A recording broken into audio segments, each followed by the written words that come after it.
Good morning. We have something slightly unusual for us today.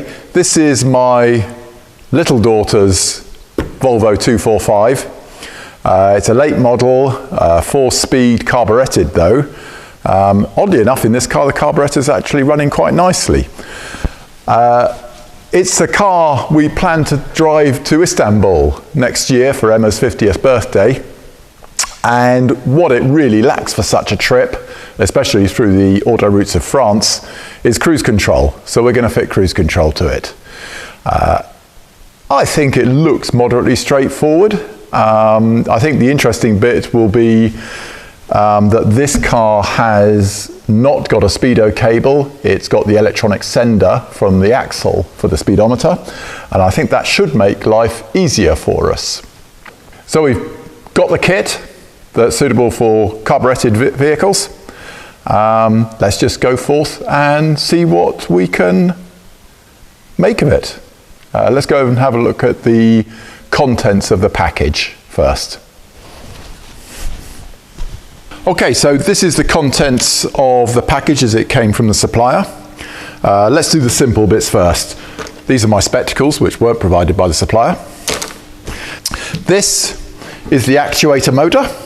And the cable out to the throttle to link onto the throttle. Whilst we're there, let's look at the other bits that are related to that. So here is the bracketry to secure the outer of the cable. And here is the kit to secure the inner, either an articulated arm, depending on your carburettor, but I suspect we're going to be using these two natty bits. This item here, so the inner of your actuator cable goes down through this closed hole here, and then is a small cable clamp there to secure it. And then this open-ended bit uses a wee collar there and goes around the existing throttle cable and then clamps. And that collar just protects it from the clamp. So I think that's what we're going to be using actually, is we're going to simply pick up on the throttle cable and tandem the actuator onto it. So that's probably what we're going to use. Unlikely I'm going to use this lot here. And you'll see, I'll show you why in a minute on this carburettor. There is our loom. And these brown wires are to pick up on the brake switch, so that that will be the signal for it to disconnect. I'll also be wanting to switch it on the clutch as well, just to disconnect it if you happen to be shifting gear. Although I can't really see you'd ever need that, but anyway, I'll do it for the sake of completeness. And then these two, the purple and the yellow, will be one for the engine rev detection, so over revving protection, and the other will be for the speed sensor, which is off, as I say. Our back axle is already electronic. Okay, that's that. Where are we? We're up to there now. This is the rest of the fitting kit for the loom, and then this is the controller end of things. So we've chosen the dash top controller because there's a really nice elegant location just above my left hand when it's on the steering wheel. So that'll go in the car for our controller. And of course, the instructions.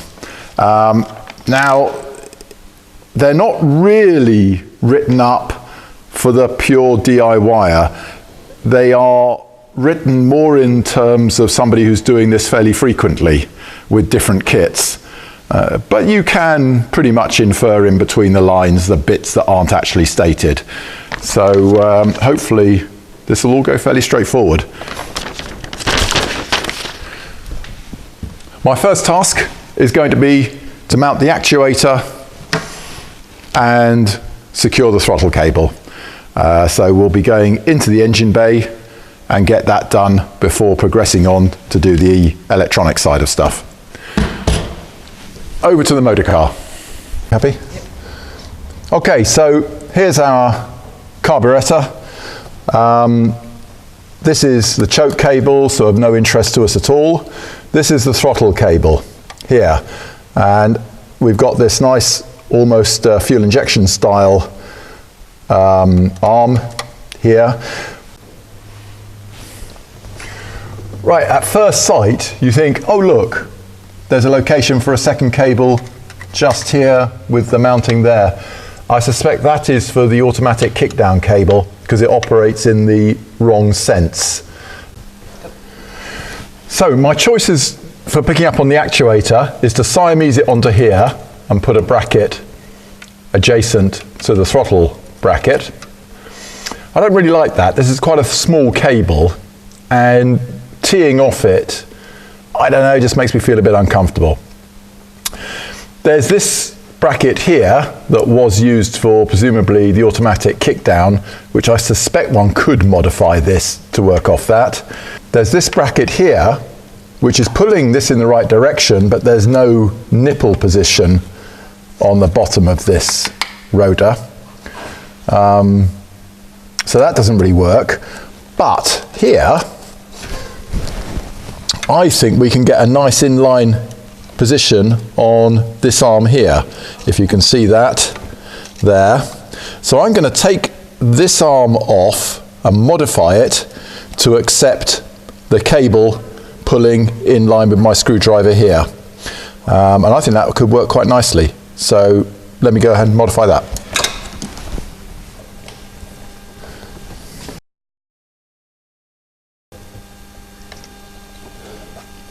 Okay.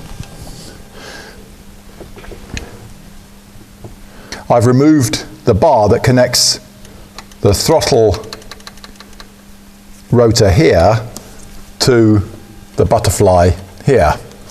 And I think I'm planning to put a ring on here that will take the cable so that we're actually pulling the rod here and nothing else. This has two advantages. One, it's very easily reversible. Two, if it fails, we've still got a throttle.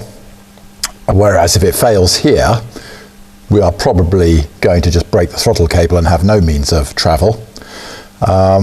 So that's what I'm going to try. So I'm going to find a nut that will go on this nicely and make a washer with a tab to take the actuator cable. Let's see how that goes. Okay, so what I've plumbed for is a 5mm repair washer here, and I've drilled a 2.5mm hole for the actuator cable on the bottom of that washer. So we now offer it back up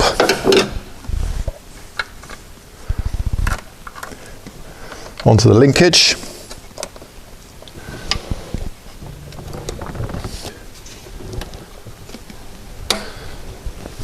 There we go, and see that it actually articulates freely, doesn't foul anything, which it doesn't. And that's quite a nice line there. Okay, that's looking promising. So now I'm going to fabricate the actuator outer bracket. It's going to pick up on these two bolts here on the manifold, because of course it's got to be mounted to the engine, not to the chassis, otherwise you'll get variable throttle. So I'm going to make my bracket come up here and come in line with that hole there, somewhere around about here. So I'll be back. Okay, so finally, this is what I've opted for on this installation. This bracket will go onto the end of the carburettor here, like so. There's its two M6 bolts.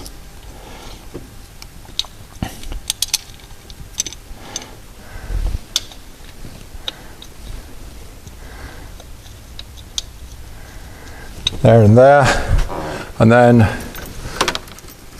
my actuator cable.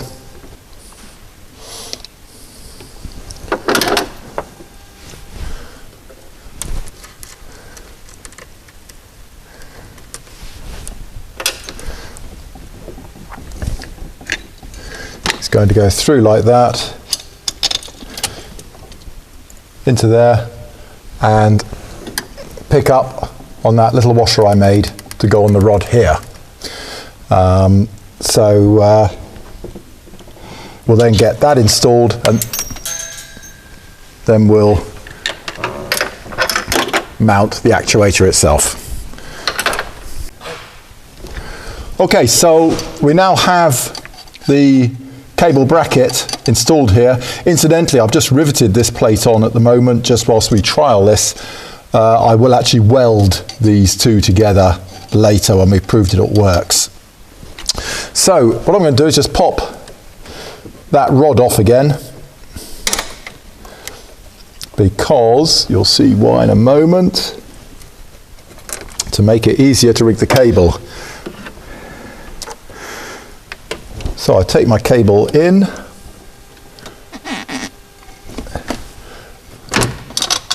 through there,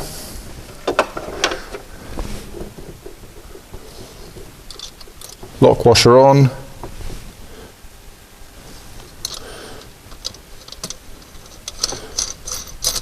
nut in place, end seal on.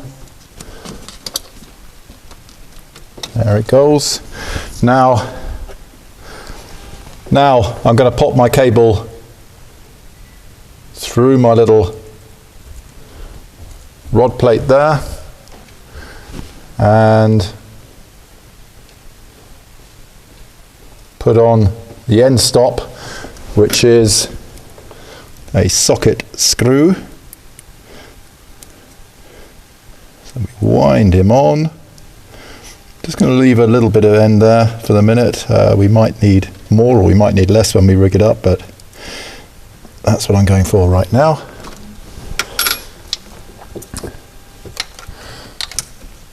And the rod can go back on. Pop the end caps over just in case we forget. And there we have an actuator installation. Now at the moment we've got the actuator set up to 38mm. It has an option of 45mm travel. Whatever it is, the travel from the actuator cable must be less than the full throttle travel. So let's just double check that. 38 is what I've got set here.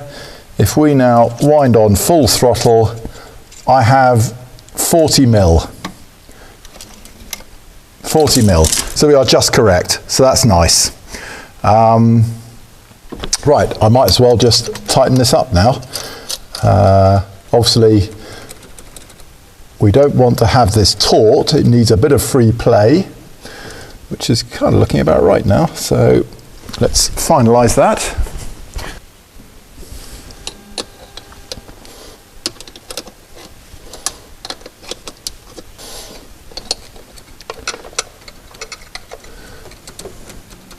That looks quite pleasant to me. So finally nip it up. And there we have the cable installation. Okay, so now we want to find a nice location for the actuator motor such that this cable has a nice gentle bend to it. So what do we think? Obviously that's looking fairly promising on this bulkhead. Kind of nice if it was pointing that way though, wouldn't it? Is there anything the other side? Then we're then getting into the hot area of the engine, which isn't what you want to do. Although, that sort of looking, that looks halfway intelligent. Nice easy curve, cleanly routed. It's forward of the exhaust, so it really shouldn't run hot. Okay, so that's looking, we're a long way from the exhaust, so we haven't got much heat here. That's looking like quite a nice run to me.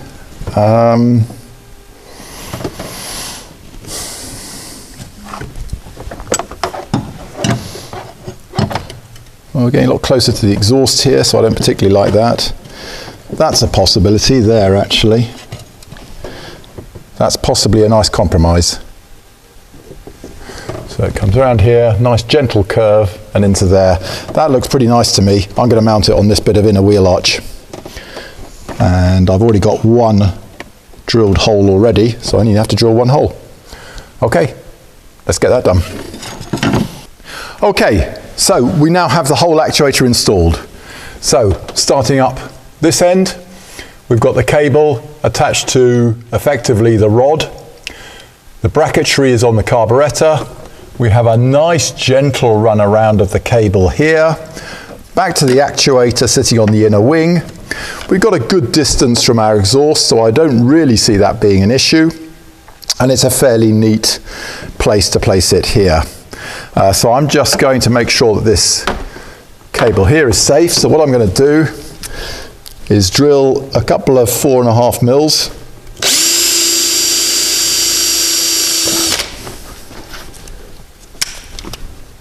Either side of my cable.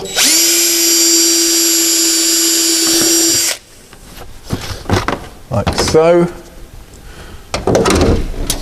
And a 4.5 mil zip tie down and up.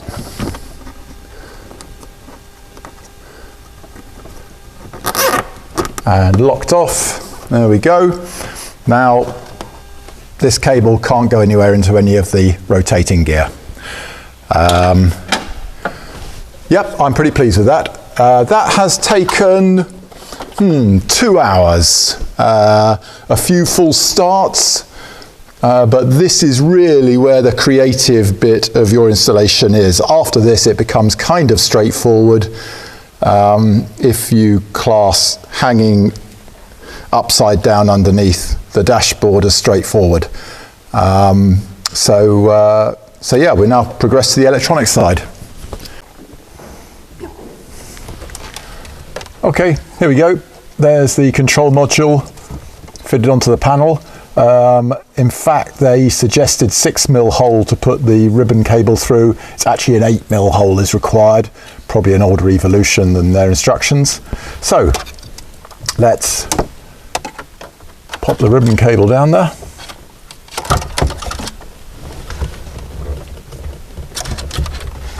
There it is. There we go.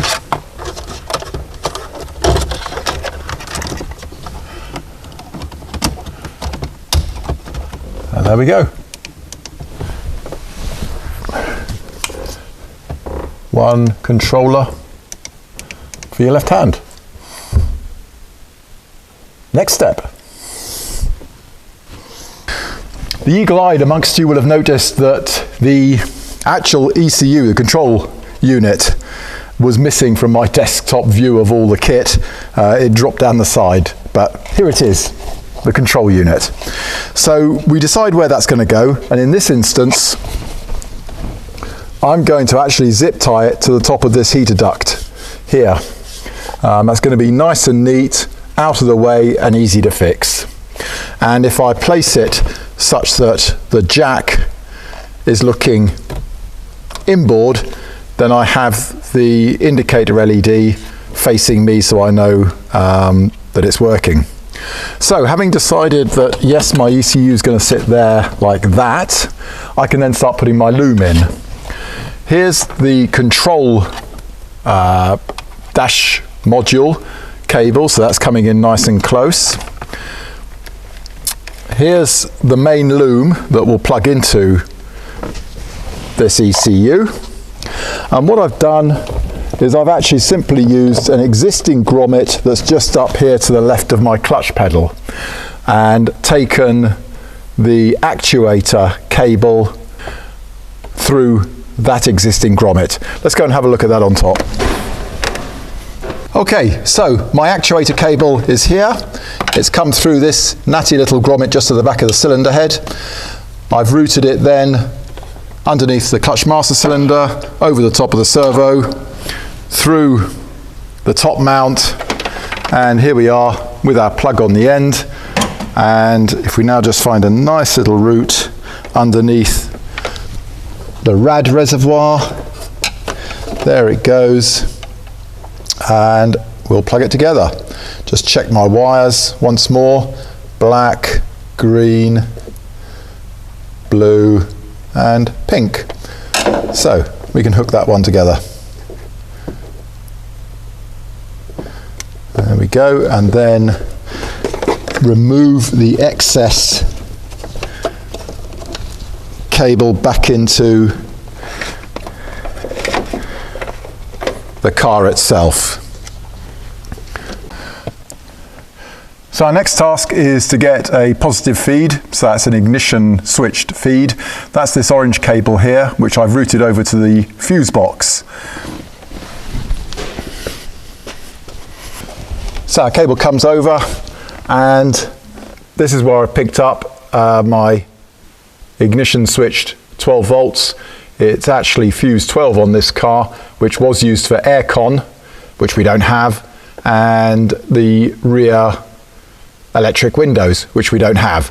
So I anticipate that 8 amp fuse will be plenty for it. So that's quite a nice one. So we can now put all that to bed. Okay, so we've got the positive feed to the system. Now we need a bit of earth, which is this green wire in our instance. And I've taken that to this metal point on the dashboard. This is a strength member, and that is indeed earthed all the way through to the shell. So that's our earth in. Next is the brake light switch. So I've put a pair of piggybacks on here, and we'll now fit it to the brake switch. Can you see that? Not the brake switch, sir.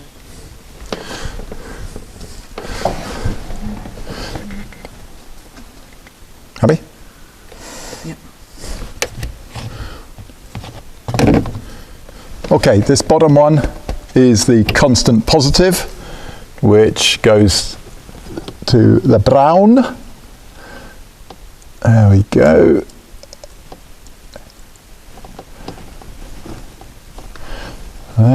And this one is the switched side. There we go, like that. And we'll pop them back on again. There we go. And onto there. Good. Now that's our brake installation. So we're just left with, what are we left with?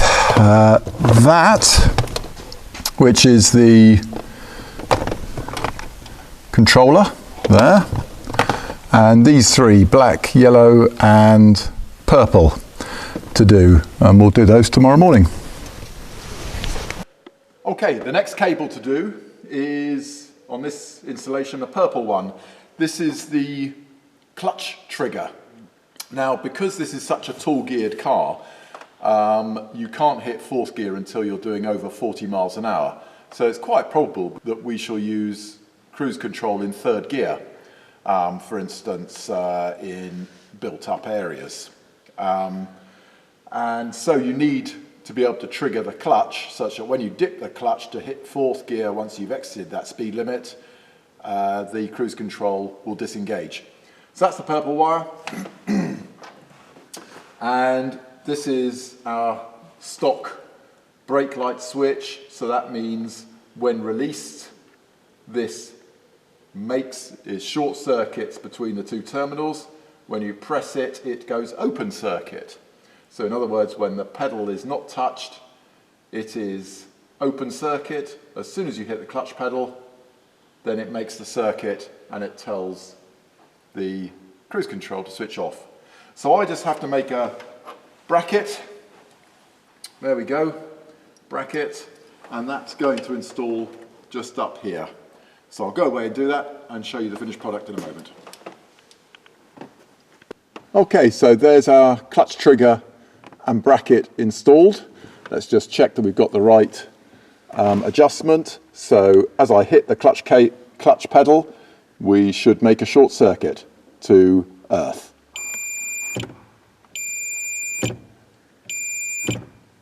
And it's not oversensitive. By tapping it, it doesn't trigger. You actually have to press it. Good, I'm happy with that. So on goes the purple wire. There we are. Good. So now we're down to the last cable. It's been pretty simple so far. So, because this is a manual car, I'm not going to use the speed sensor at all. Obviously for an automatic you've got to, but for a manual car the speed is exactly proportional to the rev counter. So therefore I'm just going to use the one pickup, which is this yellow wire, to the coil negative terminal, and that'll give me engine speed, and therefore directly related to that is road speed. The one difficulty there is that this is sort of somewhere in between injection and carburetted, this car, in that the coil is actually run by an ECU, not by the distributor. So I've just got to actually identify where the trigger for the rev counter is. So I'm going to go away and have a look in my manuals to see which cable out of the coil that is. Okay, see you in a minute. So this is our final wire, the yellow. This here will be left completely disconnected because that is for a speed sensor, so we won't be using that at all. And I've routed this across the bulkhead and then through the bulkhead to the coil. Let's go and have a look. So we've come through a convenient grommet in the bulkhead, across through the turret to pick up on the coil negative. Now this is very difficult to find anything about the wiring of this coil. It's got 5 wires plus the HT. Now I've made a wild guess that it's the red and white wire that is the tacho sense here. So I've actually used a Scotch connector and connected my yellow to this red and white, and sure enough I'm right. On the topic of Scotch connectors, these, rather like putting electric power steering into an Amazon, is the work of the devil. They are disgusting. They are a failure waiting to happen. If you've got any of these in your car, then you will get a failure at some point. However, in this instance, I can't get at anything on this plug, and I've really got no choice but to break into that wire using a Scotch connector and tee off it like that.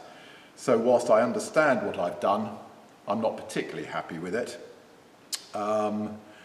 Yeah, these really have only one use, and that is a get you home fix. As soon as you get home, you should then put in proper connectors. And another thing. Okay, well, we're actually wired up now, so it's time to go into the diagnostic side of things. Well, I've tidied up the wiring a little bit, ready for its final installation when it goes up on top here. We're now in a position to try diagnostic mode A. So, there's my ECU. That's where the plug's going to go. Let's just offer it up.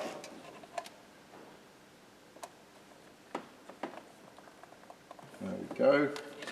Let's just place it on there so we can see the LED. Right, if you pop into the car then we'll look at diagnostic mode A. Okay, for diagnostic mode A, we're going to switch the buzzer on, and we'll also be looking down here at the LED. And this is basically going to check out some of our connections. So, the instructions tell me we hold set whilst turning on the ignition, and we hear the buzzer. When I release, the buzzer goes off. Okay, and we're also looking at that. So it says set key. That's good. Reset key. That's good. Coast key. Well, I don't think I've got a coast key, so we won't bother with that. Brake pedal. There it goes. Speed input when in speed sensing mode we don't have. Tacho input when in tacho sensing mode. I presume we'd have to have the engine running to check that. So we'll leave that for a moment. Clutch switch, good. And neutral safety switch, well, that's only on the automatic. So, apart from the tacho, we have just passed diagnostic mode A. Ignition off. Okay, so just looking down my instructions, diagnostic mode B. Engage the handbrake. Oh, wrong car. Engage the handbrake. That was actually quite funny. It shows that you do Amazons. Gearbox in neutral. To enter the diagnostic mode, turn on the ignition and start the engine while you press and hold SETAC keys. Okay. So, holding.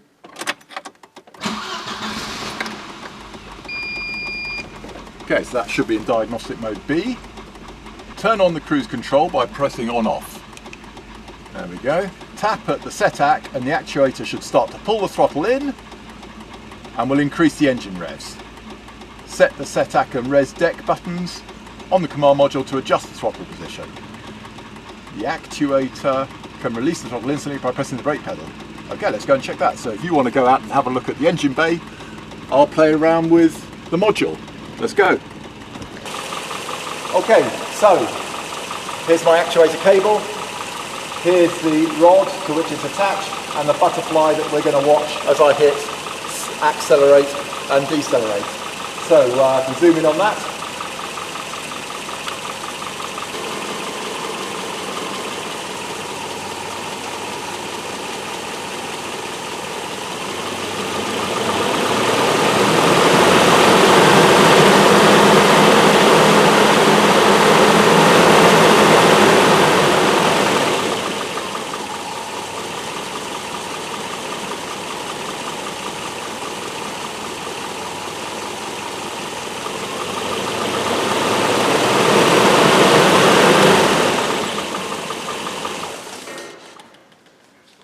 So that's diagnostic B done. So all that's left to do now is to go out on the open road and get it to learn.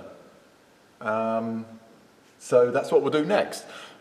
I haven't tried doing video in a moving car, so it'll be interesting to see how that gets on. See you in a minute.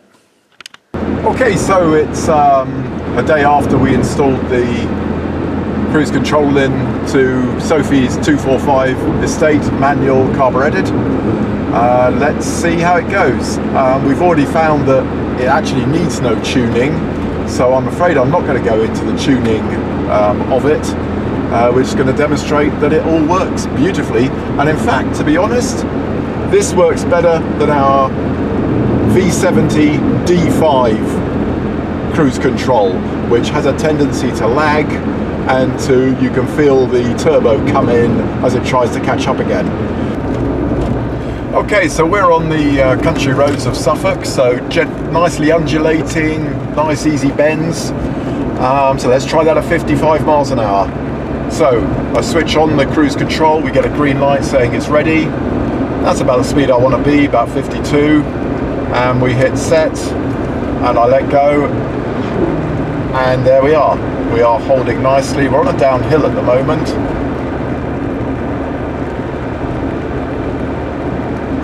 And then we go gently uphill, and I can't actually feel the engine changing. It's handling that very beautifully.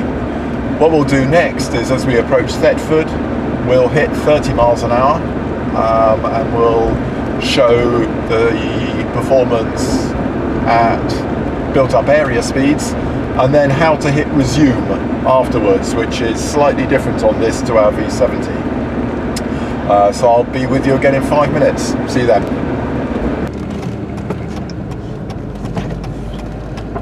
Okay, actually we're entering a 40 zone first, so I can slip that up into fourth in that case just. There we go, 40 miles an hour, and there we go, we're now maintaining a shade under 40.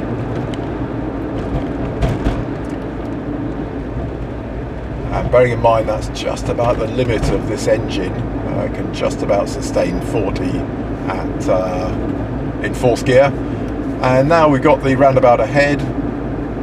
I gently tap on the brake and it disengages, and the cruise control disengages.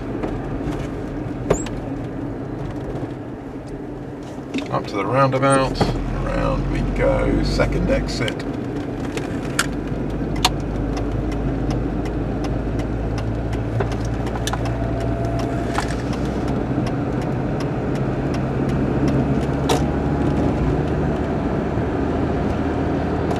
Into fourth gear, and I hit resume. There we go, we're back on the same speed as I was before, around about 38 miles an hour. That, as you can see, engaged very smoothly.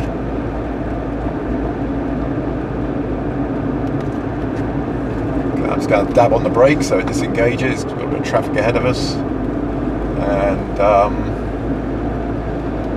well, I'm extremely pleased with that. As I say, that's a better performance than the Volvo installation on the V70 D5. We'll come back to you when we do motorway speeds, which will be in about an hour's time, somewhere in Lincolnshire. Talk to you then. Okay, we're just approaching the dual carriageway now, so at the moment I've got the cruise control set at shade under 60 whilst we're on the single carriageway, and I don't anticipate this disproving the fact that this is a good system. Now that we're up at slightly higher revs, it should find it easier. I think the 30 mile an hour and 40 mile an hour test with a big test, now we're up at full cruising speed, it's going to find it trivially easy. So we've been doing a couple of hundred miles with this cruise control, and it really is extremely good. A good way to spend some money, I reckon. Would I fit it into an Amazon? No, I wouldn't. It just wouldn't look right. It would work right enough, but it too incongruous for me. But a Volvo 140, and afterwards, definitely a really good way to spend 200 and something quid. So here's the side of the dual carriageway. I've got empty road in front of me. So since we're already in cruise control, now don't try pulsing the switches. It doesn't work on this system. Just hold it. You'll feel the throttle come on nice and gently. It's not overly aggressive. And what we do is we just anticipate it slightly. So we're just approaching 70. I come off, and there it is. We're bang on 70 now. It accelerated nice and smoothly, and it settled very nicely. There we go. If I feel this is just a little bit faster than I want to go, I just hold on to that. I can feel the throttle coming off gently now. I'm down to 65 and I let go.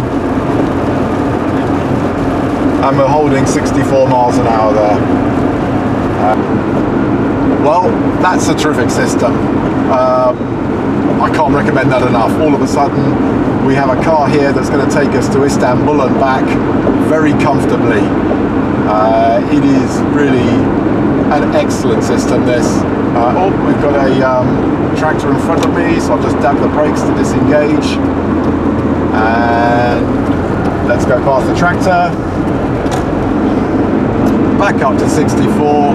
I hit resume, and there we go. We're back to the speed we were at before we saw the tractor. Anyway, what was I saying? I was saying this is a good system. I love it. Can't wait till we actually use it for that 1,000 miles down to Istanbul and back. Thank you very much.